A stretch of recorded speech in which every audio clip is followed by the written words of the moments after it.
Hello, and you're listening to David Campese talking rugby with my mates. Today I'm very fortunate to have one of the world's greatest Wallabies. I'm sure thanks. Who used to play the game many, many years ago, and he used to coach me in sevens, and he got over to Italy, to Milan as well. So I don't want to bore you with all the statistics, but Mark is the person today. Welcome, Mark. Welcome, David. Thank you. I'm interviewing you, okay. but not you interviewing me. Okay, I thought I'd have a say for a change. Oh, thank you. Firstly, how are you? Well? Yeah, no, pretty good, actually. Apart from watching rugby, pretty well. It's doing okay. Pretty scary, isn't it, at the moment? It's a bit all over the place. Obviously, Israel Folau drama just continues on, and some of this, the way the Super 12 teams are playing, it's been a little bit all over the place, that's for sure. What I'll try and sort of talk about today is your love for the game, where you started, and obviously, growing up as a kid, was rugby union your first love, and obviously with Glenn and Gary, around when you're playing. So how did you get involved with the great game? Obviously, grew up at La Perouse, which is obviously South Sydney area, rugby league. First got introduced to rugby union at match. We didn't have a chance, or we didn't have an option really. It was either playing football or rugby union. So all the leagues, I guess, we transferred across to play rugby, and it wasn't too bad. And was there influenced you to sort of to come across to rugby, or was it, as you said, there was no real options? Well, there was no options, but we had Jeff Mould, who was the coach of the day, and he was very charismatic. You know what I mean? He was passionate about the game, loved it sincerely. He brought in Cyril Towers, again another famous Australian Wallaby captain in the early days. Basically, we played a game, or they introduced a game to us. I'm still very much a league fan, but the thing we liked about it is, playing properly, that the game just flowed, and it just sort of tested our skills, and we all enjoyed it. And at the time, what the feeling was from your brothers as well, that this is the way you wanted to go, or was it because of the situation where, back in those days, as where I came from, there was only really one option, which was rugby league, where I come from in Queanbeyan. Yep. But you could have played. Well, we played both. So every Wednesday, obviously, was sports day. That was rugby. Towards after a few years, we played in the St George competition. That was always on a Saturday, and then we'd always play our league on the Sunday. So we were still, up until probably 18 years old, playing both codes. And what made you decide to change to rugby? Well, our sportsmaster came up to us, Jeff Mould came up and said, I want you guys to give up rugby league, because I think you'll go somewhere in rugby. We basically very nicely told him to go stick it, because we loved our league. And then a couple of weeks later he said, don't you know, at the end of the year there's an Australian schoolboy side going to England, Holland and Japan. And we said, think we got a chance? He said, you might have a chance, I'm the coach. So we basically gave up rugby league, and 5 of us got selected in the Australian schoolboys. So there was a bit of blackmail there. Is that what you're trying to say? Well, there was 4 black fellas in it. But it's quite interesting that I'm not sure a lot of people realise. Can you explain, or give us a couple of the names of that some of those players that was on that schoolboy side in 77? Well, starting from the forwards, Tony Darcy, Warwick Melrose, Chris Roach, Dominic Vaughan, myself, Tony Melrose, the captain, Glenn Gary, Michael O'Connor, one or 2 others. But and obviously Wally Lewis. There were 10 full Wallabies, and obviously then again Wally went on to be one of the greatest rugby league players ever. Yeah, so it actually that was the start of what I look back as rugby sort of started. With running rugby was in that tour in '77. Yeah, it was. So we played about 16 games, won 16 games. Scored about 110 tries to about 10 against. Matches, obviously the important games, and came back. It was like a rejuvenation of rugby. I mean, I remember Mum, the day we got home, giving us the newspapers, the Sydney Daily Telegraph, and sports pages, and said, "You guys have made the newspapers." So we read it from the page, sports backwards. And we said, "Mum, we're not in a newspaper. What are you talking about?" He said, "Turn it over." And then there was Glengarry and I took up the whole front page of the Daily Telegraph in our dirty England jersey. And I guess that's set the standard. I mean, there was a lot of interest in rugby after that. We played an attacking game. In the first Test match, there was myself, Michael O'Connor and Michael Hawker, playing a Test match against the All Blacks out of that Australian schoolboy side. So it was a phenomenal team. So you're feeling, though, going overseas as, a couple of three Aboriginals who've never really been involved with rugby. All of a sudden, there you are on the world stage. How was that for the three of you? You're right. It was pretty daunting. I mean, the first country we went to was Japan, Tokyo, obviously, and there was 50 billion people. But it was such a change of culture. We come from La Perouse, very quiet, serene, community, to the hustle and bustle of Tokyo. So it was a bit daunting at the even when we were walking around London. We sort of was very shy and didn't know where we were going. But gradually we got used to it and obviously enjoying it. So when you guys came home, what was the plan after that? Obviously, that was school. Yep. For you guys. So where did you guys head to after that? Okay, we felt compelled, or we felt that we had to give rugby another year. So we went down to our local rugby side, which was Randwick. We caught the bus home at night. That was a lot of fun. But we were always going to play Colts under 20s. Lloydie, Walker, and all the guys from Maddo were all down there. And then Bob Dwyer and Gary Pearce came home at Lapa, probably the first white fellas that ever went there. Only joking. Apart from Captain Cook, obviously. And Glenn didn't even conversation. He didn't care. So nothing has really changed in his life. No. So Gary and I spoke to Bob Dwyer and Gary Pearce, and they convinced us that we were going to play grade rather than Colts. And so we sang out to Glenn, "Hey Glenn, we're going to play league. We're going to play seniors rather than Colts." And Glenn said, "Yeah, whatever." He didn't really care.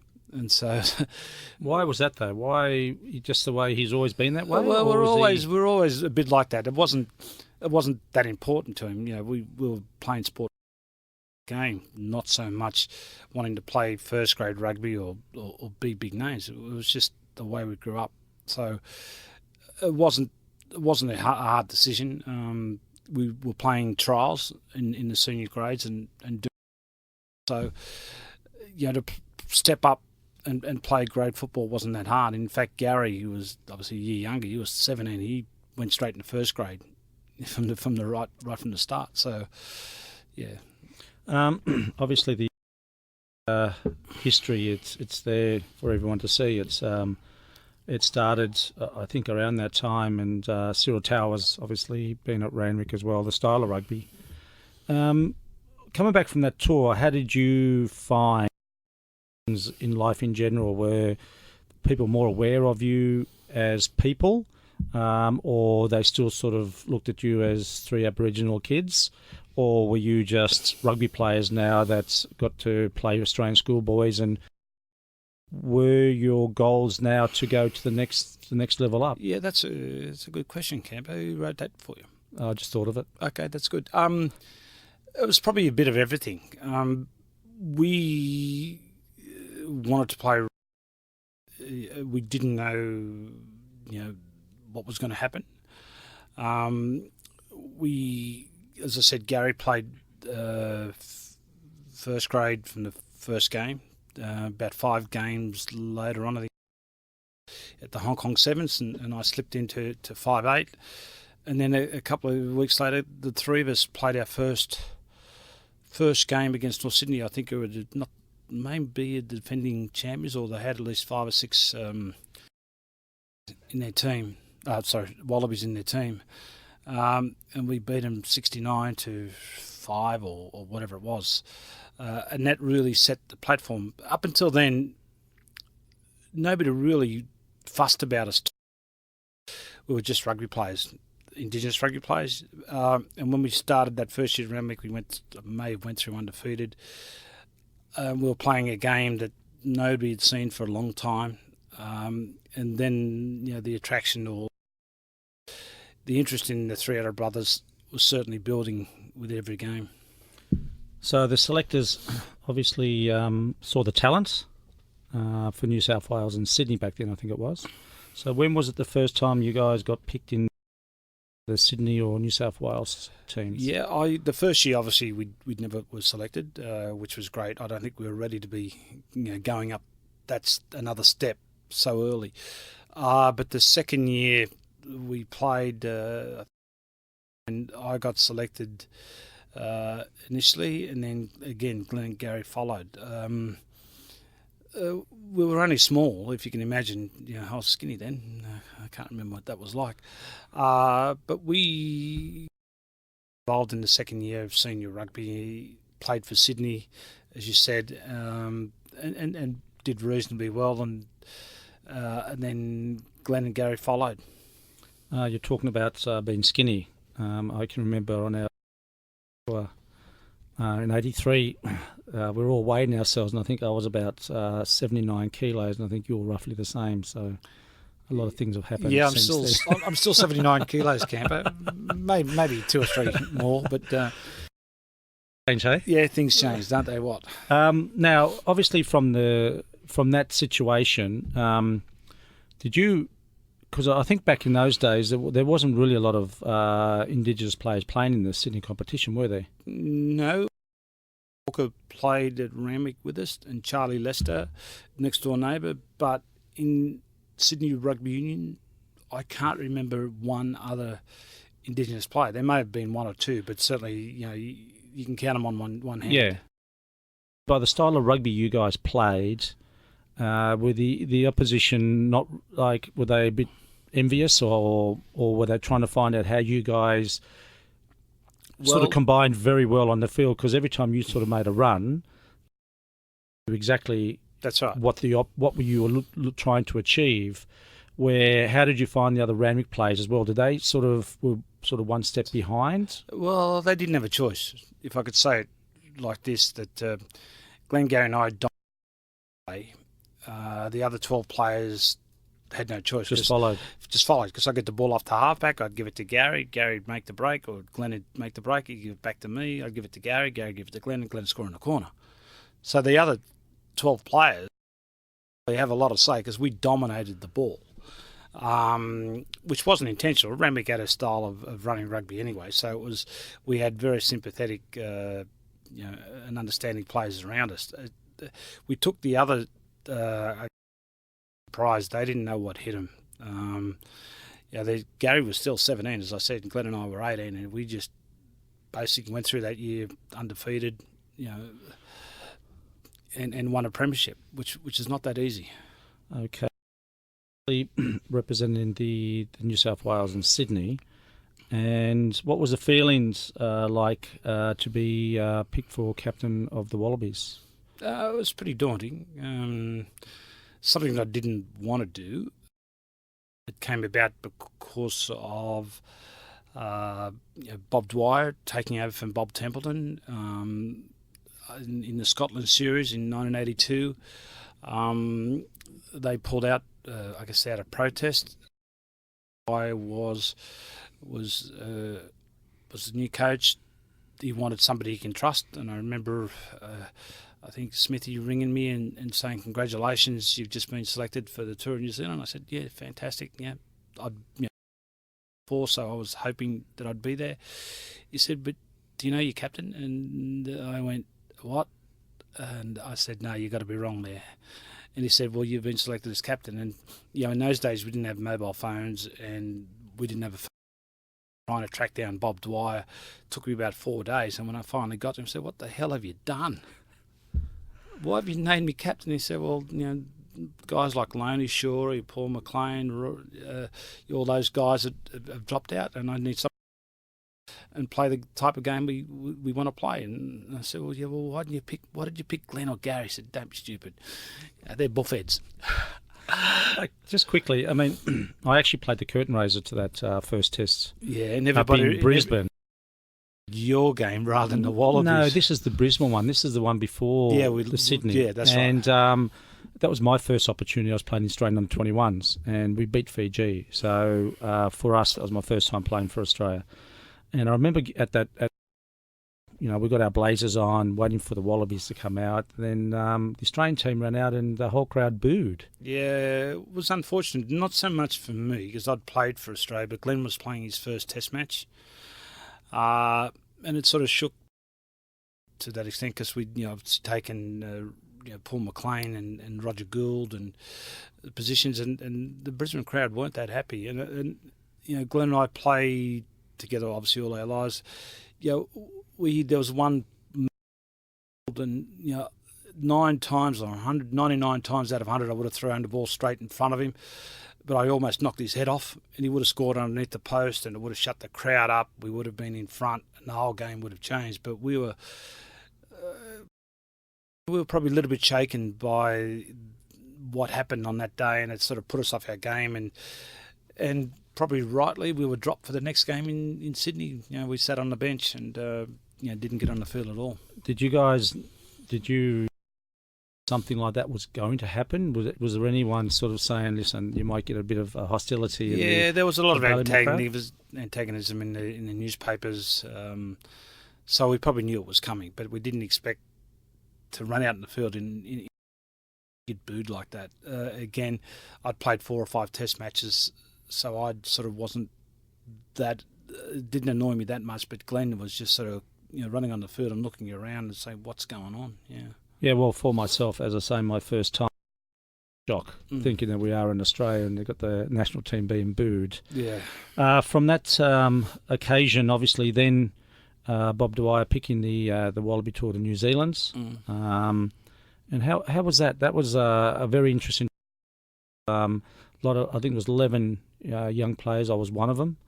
And so really, when you go to New Zealand, you're going to face the All Blacks with sort of 11 young guys. It must have been pretty daunting.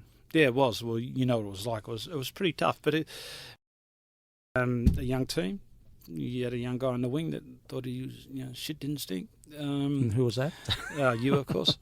But we had a young side, and we had a lot of talent. We were the underdogs, obviously, because we such a young side. But we really enjoyed it. I guess it was the start of the next era. All teams go through eras, and that was the start. Obviously led up to 84, and then to 91, and then 99. But it was great. We won one out of the 2 Test matches, Camper. Yeah, we won the. We should have won the first one. We should have won the first one. Yeah. We should have won the second one. Well, we won the second one, and the third one. Can you? Third one was quite interesting. If anyone's ever been in New Zealand, before the game they say, "Good luck, but you're not going to win." Yeah. Typical Kiwi comments. But can you just explain to people the first 50 seconds of the tests against the All Blacks when we ran line and Roger Gould scored in the corner? Yeah, it was deadly silence. These were the great All Blacks against these bloody upstart Aussies, and within 90 seconds we scored, and you kicked the goal from the side. The New Zealand crowd just didn't know what to say, what to do. They came back obviously, but it was we didn't go down without a fight, and we were young and full of beans, and just wanted to get out there and.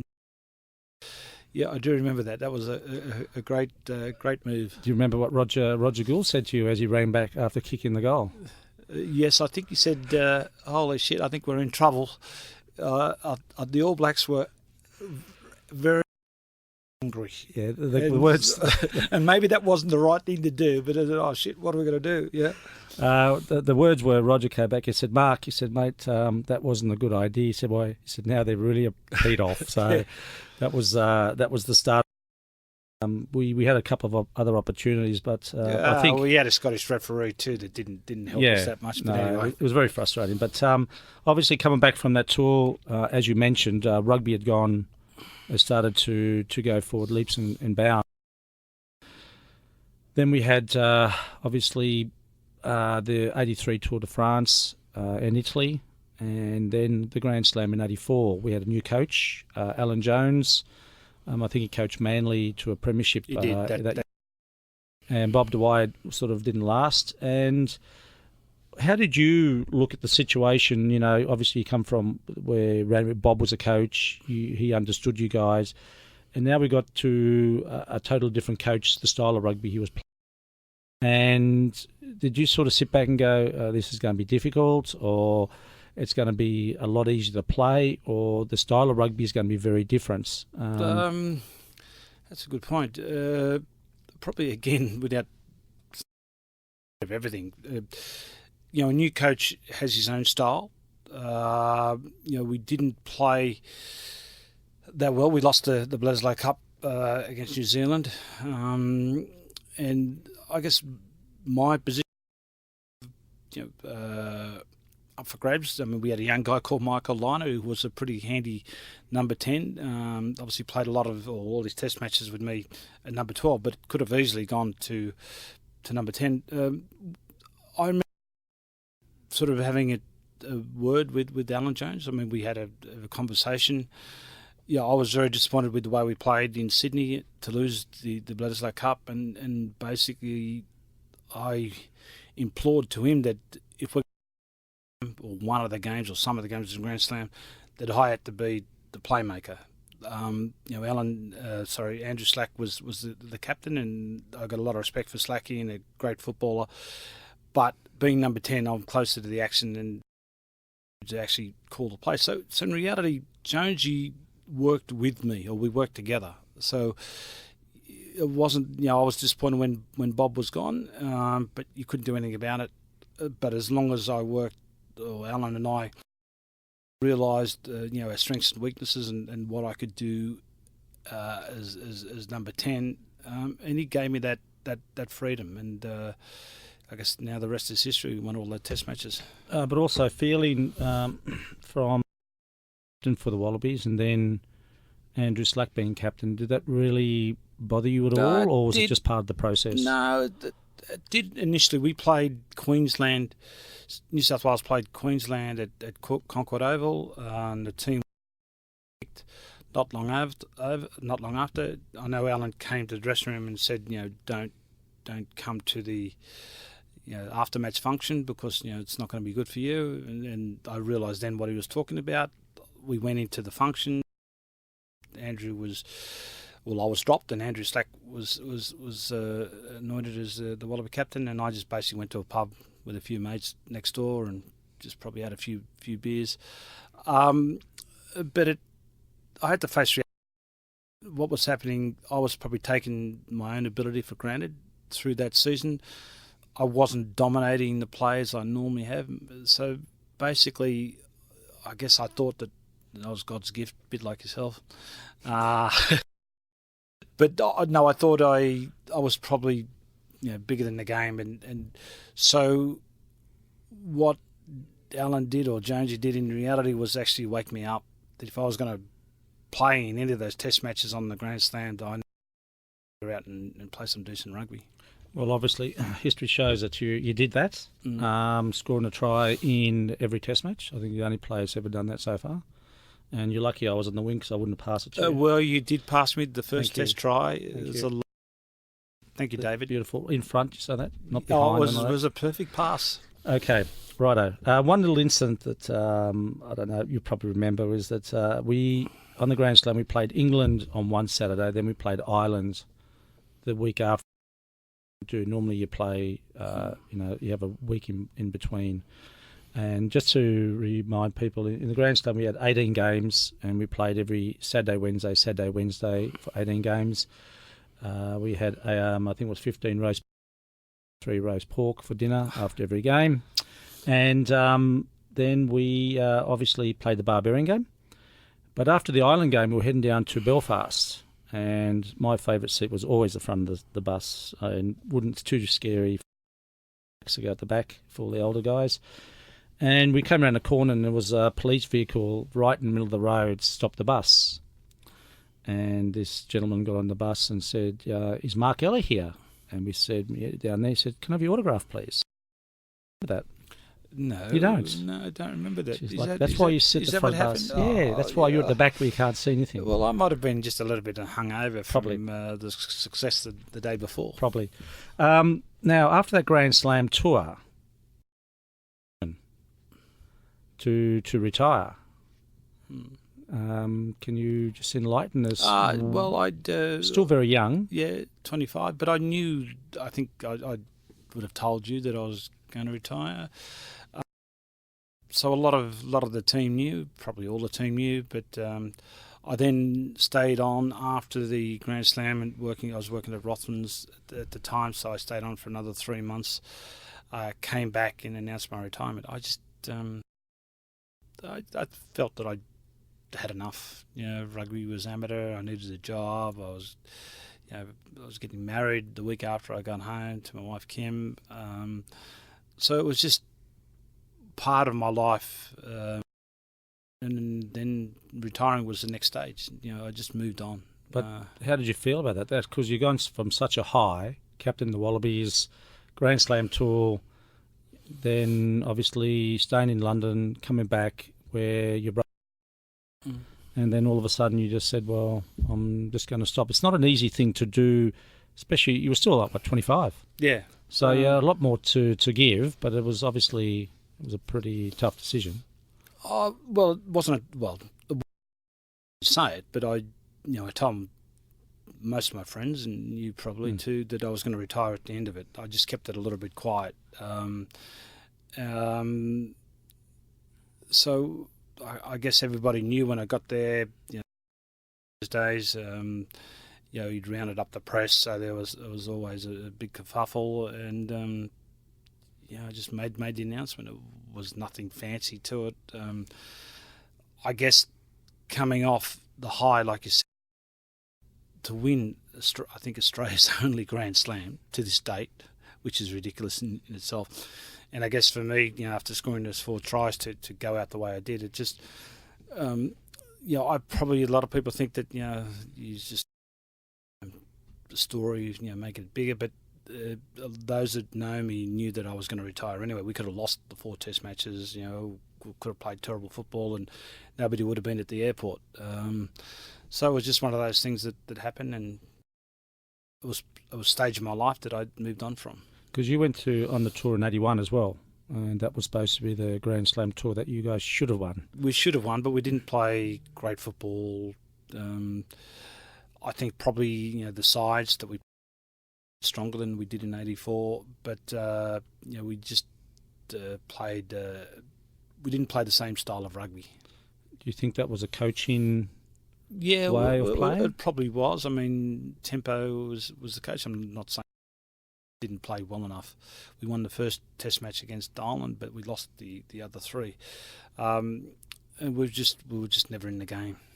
Obviously from that 77 tour and 82, the style of rugby, that's, I think, started a revolution in Australia about running rugby. Yeah. The running game, I think, Peter Fenton did the video back in those days. Yep. Now, with Glenn and feelings when you decided to retire, did they just sort of say, okay, well, now we've just got to, there's the 3 amigos is gone, now there's just 2 of us? Yeah, I never really asked them, would you believe it? But they just moved on. They were still playing for Randwick, and, David Knox was a bit crazy, but a pretty good footballer. So the style of particular Randwick probably didn't change. It may have altered slightly when Michael Lynagh took over, although he was a great running guy. It was just one of those things that happened, and Glenn and Gary didn't really say much at all. They just sort of said, okay, it's your choice.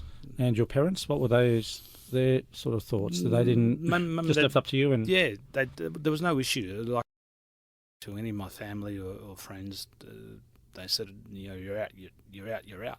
I'm sure Mr. Sale would have rung you a few times to try and get you to, or Bob to stay with Randwick. Yeah, well, I did about 4 or 5 years later when I made a comeback. I was fat, and my wife Kim said, "Get out of here! You need to go to training, you fat fool." And so I went to Randwick. We won another premiership, although I didn't lose any weight, unfortunately. I had gifted athletes like you around me to do anything. It was the old catch and pass. Yeah, it's just it's amazing when you go back and you look back at all that footage, how easy the game was, and how the style that we played, but we all were very excited to play that style. The issue about tactics or that we knew what we had to do, and even with Saley, who was probably one of the best coaches we had, who never really, he just sat on the fence and just watched. And well, that's what, when you got good teams and good players, or players that are committed, you don't have to overcoach them. The philosophy of the game is basically running rugby, and if you know the philosophy and you're happy to play that way, then there's not a really lot to talk about. Okay, from there we went on to coach sevens for Australia. Yes. And I was very old as well. We had not a lot of victories, but we did win the Paris Sevens back in '98, and then we went on to Jerusalem to play a game of sevens. That was amazing. That was good. It's amazing. And then obviously the Commonwealth Games. And looking back now, if you could have picked whoever you would love to have been that side, because back then they wouldn't really allow you to play. No, there was no. Well, I'm not saying there was no support from the Australian Rugby or from the States. That's just the way it was. I mean, sevens was a bit Mickey Mouse in those days. But I remember the first tour we went on was to Suva, to Fiji. Yes, yeah. And I remember saying to you, can you just run the guys? Because I've got no idea what to do. No, you were the captain, but it's easy to coach 15s, and I'd done that, obviously, overseas. Coaching sevens was very specific. And I remember saying to you, Campo, just you run them and I'll pick it up. After about 2 or 3 sessions, I think I know how to do this now, and yep. What you're doing, because at half time in that game we played Fiji side, and you actually abused all the players because I did all the tackling. So you've got the oldest guy over here, he's called Campese, he's doing all the tackling, which I'm sure I wasn't tackling anyway, but anyway. No, you would have. Yeah. You made the odd tackle. But it's a good experience. I mean, and this is what is quite interesting as a coach. You can play at a certain level and do certain things, but when you turn around and coach, it is a very different environment, isn't it? Because what inside your heads, try and explain to the players. Some of them look at you like, I'm not actually sure what you're trying to say. Yeah. And did you find that as going into the sevens? But then after that, when you came over to Italy and coached us at Medjugorje, was that the same sort of scenario with the 15s, or was it just different with sevens? Sevens was, exactly what you said is right. I mean, to be a good coach of sevens, you've got to play sevens, or have played a lot of sevens.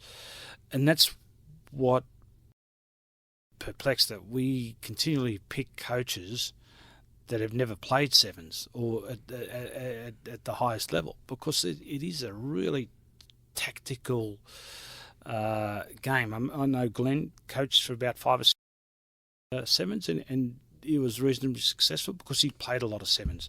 Our coaches, both in men and women, don't know what it's like. I mean, they could sort of tell you where to pass and catch and angles to run, but they're not instinctive.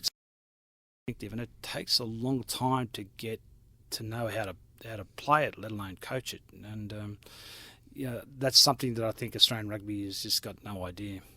Well, it's quite interesting because I was lucky to go to Hong Kong for the first time.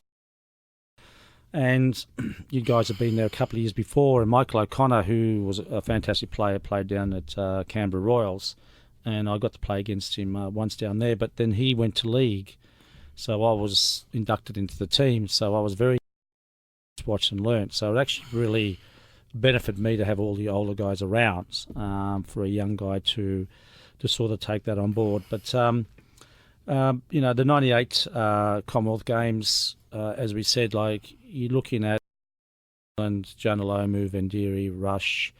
You had Christian Cullen. You had all these Test players, and I was probably the only Wallaby playing. That's and right.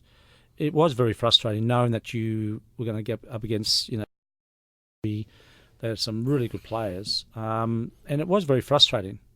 And for us to win a bronze was, I suppose, if you look at the calibre of the opposition, wasn't too bad. Yeah, I agree with you.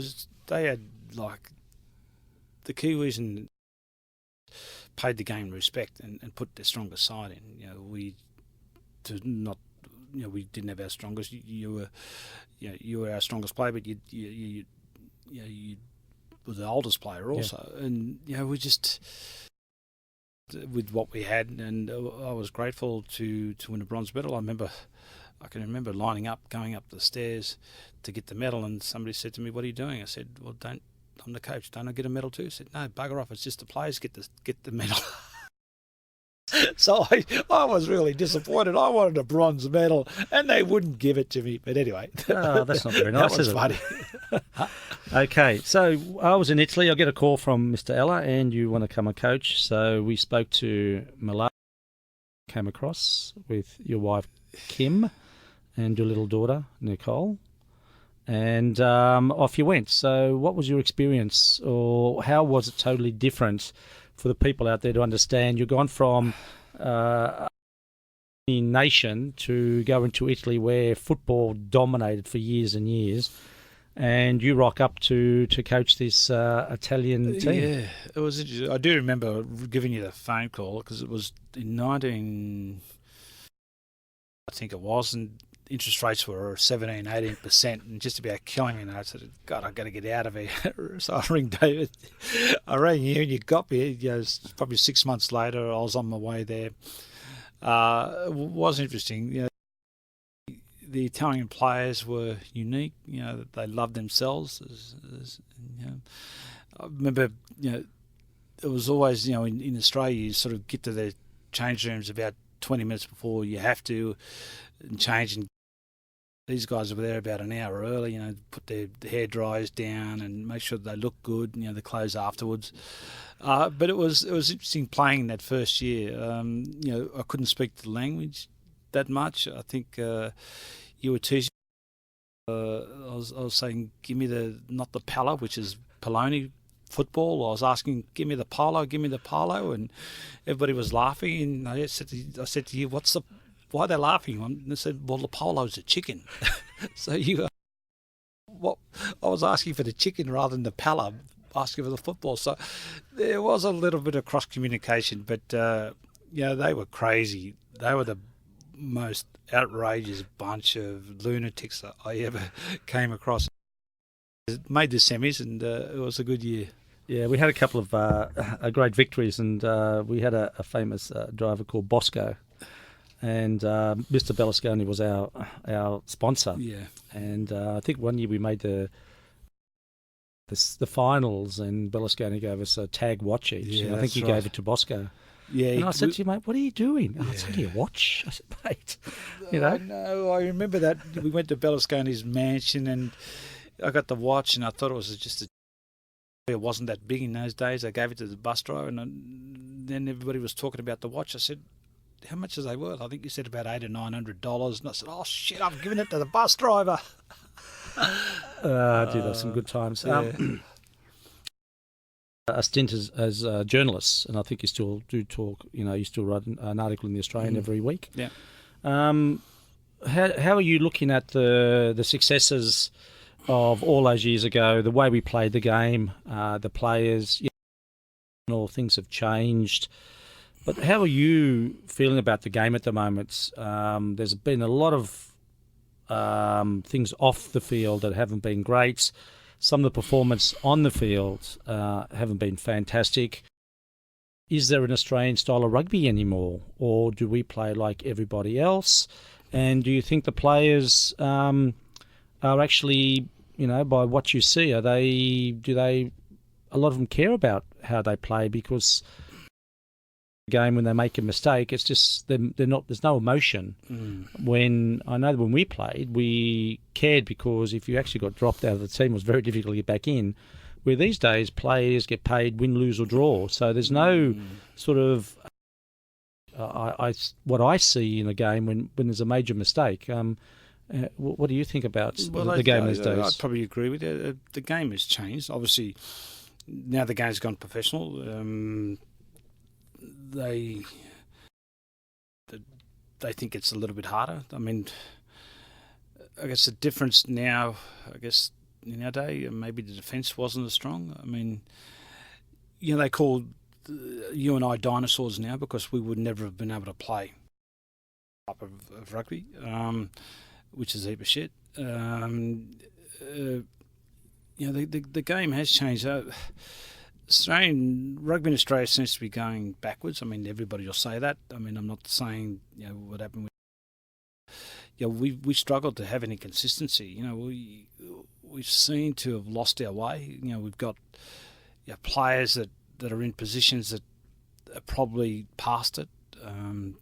We don't play running football. I don't think they know what running football is. Do you think it's is it start at schools, or is it the club system, or is it the provincial system now that club rugby taken a back seat, and that's the breeding ground of, to me, that's the academy is club rugby. But now that seems to have a lot more academies where players are picked and go in a little section. Do you think it's the way the coaches are, or do you think that they don't really understand what's happened in the past to where we are today? Because sometimes in history, you've got to start somewhere. And I think 77, as I said, where you guys started the style of running rugby. But, I don't know. I watched the game and it's so predictable. It's so robotic that you can know exactly what the players are going to do before they do it. And also, do you think it's because we have foreign coaches who don't understand the way Australians play? Yeah, probably. Again, it's probably a bit of everything. I mean, whether we have the right coaches or they're playing with the right philosophy, I'm not too sure, because it's very. When was the last Super Rugby title? A couple of years ago. 2015 under Michael Checker. Yeah. I mean, and the one before that was, 2014 or something like that? Queensland under Ewan McKenzie. Yeah. And then we sort of lost our way. I'm not blaming the non-Australian coaches. I mean, but we've got to have a philosophy about how we're playing the game, and I think that's got to come from the top down. Checker or Scott Johnson, not so much Michael O'Connor, have got to actually, explain the way we want to play. I guess in New Zealand, as an example, they got the, central, it's sort of controlled centrally. Our Australian rugby has been a little bit, I presume the ARU or the head of the development, is not communicating with our coaches, and our players are, not prepared to have a go. We could probably talk about, but I think most rugby fans would be frustrated with what they're seeing at the moment. Yeah, I think there's a lot of obviously issues off the field that was probably taken more of what's happening on the fields. Yeah. I even watch New South Wales, and as a player, you can just see guys. You watch probably number 10. I watch the fullback and wingers, and the thing that's I suppose frustrates me is that a lot of knowledge, but it's you're trying to get involved or trying to help, and it's very frustrating because sometimes they don't really want help. On the weekend, I went to watch my son Jason in the under-12 state championships down there, and there was teams from everywhere. And the interesting thing was watching that there's a lot of teams. Their forwards are very well drilled, pick up and drive, pick up and drive, pick up and drive. But when it comes to back play, they all stand too deep forward. They get the ball and just pass it wide, and the number 10 standing 10 metres behind the scrum. our back play doesn't seem to exist, because I think they watch what they see in Super Rugby, where the plays are deep, the ball's going deeper and deeper, and the advantage line compared to where the forwards, when we played, it was important that you got to the advantage line where the forwards go forward. And the things that I ask, I don't know if you've done it in your coaching recently, but I always ask the kids what position they're playing, who's their favourite. 95% said, well, I haven't got one. And I said, well, it's a bit hard to play the game if you don't want to be like somebody. Yeah, I think it's the TV. A lot of people haven't got Fox, so they can't watch the game, especially out in the country. And so when they're playing, just play. They don't understand what they're doing, or the coaches are coaching the way they used to play. Yeah. Sometimes it's not that easy. No, well, you're right. You need role models. You need players like yourself around. When you played, Glenn probably watched Russell Fairfax. You need role models to inspire you to want to play the game, but role models that are actually playing the type of rugby that's enjoyable. It's a very competitive market out there now. 1,000 sports, so rugby is losing the attraction amongst the youngsters, and to say that they don't know or they don't can state who they like the most is not right. It was you need to play an attractive game of rugby to entice the next generation to want to come through. At the moment, it's particularly in the three quarters. We've been standing too deep for the last 10 years, but you can say it a million times. It means nothing. You talk about the advantage line. Get over the advantage line. You bring 8 bullfeds back into play. So why wouldn't you want to try and get over the advantage line, all the time? I mean, the sad thing, the Kiwis were playing the type of rugby that we're playing now, and now they're playing a sort of role reversed. They're playing the same rugby that we used to play in the early 80s and 90s. They're attacking the advantage line, opportunities for the next second or third phase. Well, we get caught 5 or 10 metres back behind. We got the forwards have got to run back, and we're on the back foot whether we got even with the ball, and we can't then move forward, particularly in a passing game. Then we've got to revert to kicking, and then we're just giving the ball back, and the whole thing starts all over again. Stevie Larkham's just announced he's going over to Munster. There's a lot of comments on Facebook about they got rid of the wrong coach, talking about Mike. You looking back at the Australian backline the last couple of years, Stevie Larkham was a great number 10. Fantastic number unbelievable 10. Great number 10. And as I talked about, it's very difficult to sort of see as a great player. You've really sometimes got to show him. Do you think that his reasoning last year to sort of step aside, or we don't know if he was pushed from Michael Cheika, but our weren't really performing that well? There was the way I look at it, our attack was so deep as well, and I think we really struggled under Stevie. Do you think that he'll need a couple of years to really get to that next overseas, learn a different style of play? Will help him if he wants to come back to Australia in a couple of years? Well, I hope so. Hopefully, he was a great footballer. A lot of people say that he wasn't a great coach at the Brumbies, and a lot of people say that under with Michael Cheika that Check probably overlooked him too much and probably demanded that they play a certain style. But I guess you'll have to ask Cheika yourself. I think you'll enjoy the experience. Coaching away from Australia, takes a lot of the pressure off. Although some may say that there's more pressure on because they spend a lot of money to get you and the coach and the family across. But I guess he's going through his next stage in life, and I couldn't imagine him enjoying his current role with the ARU or Rugby Australia. So it'd be a good opportunity for him to actually stand up. Ireland football now is probably one of the leading countries in the world now, so it could probably contribute a lot to Irish rugby. Okay, Mark, the World Cup this year. Any thoughts? Yeah, well, that's normally what happens. But what do you think?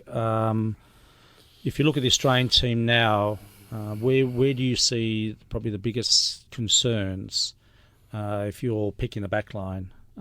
Is it the play? Are we going to pick players on form, do you think? Or is it going to be players that, as most coaches know, will do the job for what they're looking for? And again, the style of rugby that we would be playing. And the last question is our skill factor from when we used to play, how the game's changed, with individual skills. Well, that's probably 4 key areas of the game that could go either way. Well, put you on the spot, No, it's not me. I'm not the coach. It's up to the coach to decide how he wants to play the game. If you were a selector or coach, or you Michael O'Connor's shoes, what would you be thinking? Well, Michael O'Connor, if he was selected as an independent of his ability, of what he's done for the game, both in probably rugby league as well. And so Michael is probably, along with Scott Johnson, may influence Checker to perhaps change the style of the last couple of years, because we won't win if we keep on playing the way we are. So I'm hoping that Johnson and O'Connor will have an influence of picking players on form, and picking players that can do the job, making sure we get across the advantage line, to not want to kick all the time, to be able to tackle effectively. So there's a lot to it. It's easy to say that we should play this way, but it depends on what the coach wants to do. Very diplomatic question there, Mark. Yes, I avoided it. all It was very good, mate. It's unusual for you to say that. Yes. Where would you play Kirtley, Beale, if you... if I play him... you play him, where would you play him, at 10, 12? Off the bench? And why is that? Well, I think he'd be better, 15, 20 minutes to go. He's got a lot of impact. I mean, he's played reasonably well at fullback for the Waratahs, but we got Haley Pettit, Tom Banks. So that there are a few options at number 15. I'm not too sure that he should be in the centres. In fact, I don't. Obviously, he's not winger, so he should be, if at all, at fullback. But he's got a few contestants up in front of him.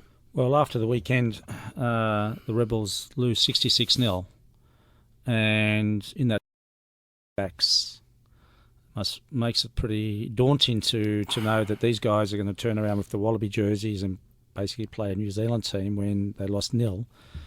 And then just watching some of these other games, and for what I look at, what you look at, but I think it must be similar, is the opportunities to attack and looking for the opportunity for space. We can see where the spaces and opportunities are, but why do you think some of these guys are struggling to see or put the ball in front of someone to run into a space these days? Is it because just the way the coaches are coaching, or the skills they're being given, or they just been told how to play the game? I think they've been told. I think that is the great difference between our eras, where we were told, we had an idea of what we're doing, but once we got on the field, we had complete control. I don't think the players have got control at all. I mean, we're playing. These guys are getting paid big bucks, and the coaches want to dominate them. And I think that's our biggest letdown, that we don't give our players enough latitude to actually play what's in front of them. We always talk about what's in front of you, but no, I think our coaches are probably overcoaching and not giving our guys an opportunity to be instinctive. Yeah, watching the games, obviously, with especially at junior level, as I said, the forwards are really well drilled, because everyone watches probably a lot of New Zealand rugby, and in the back line we struggle big time, and even what I saw on the weekends. You heading to the World Cup at all? I might get across there if I can. Yeah, get ready for a bit of sushi, and if there's any free. Well, I was. Nothing's changed with you. I was assistant coach in 2003 of the Japanese rugby team. Yeah, so and I know a few people up there, so I might get up there and say hello. That's Konnichiwa. fantastic. Oh, good. Okay, well, coming in today, Mark. Thanks, Campo. It's always a pleasure. You've been listening to Mark Ella, who's one of the world's greatest number 10s, and I was very fortunate to play with him. And I headed down to Randwick from Queanbeyan, and I played at Randwick. I was on the wing, and by half time I said to the guys, please don't throw the ball anymore, because every single time the ball got to the wingers. And Bob Dwyer said, did you enjoy that? I said, no, not really. But that was how it all started, and I was with Mark, Glenn and Gary, and it was an absolute pleasure. But to Mark, thank you very much for coming. Thank you. You've been listening to David Campese and talking with my mates, and Mark Ella was my special. Thanks very much. To hear more great stories from David Campese and his mates, be sure to hit subscribe or follow, and find out more at davidcampese.com.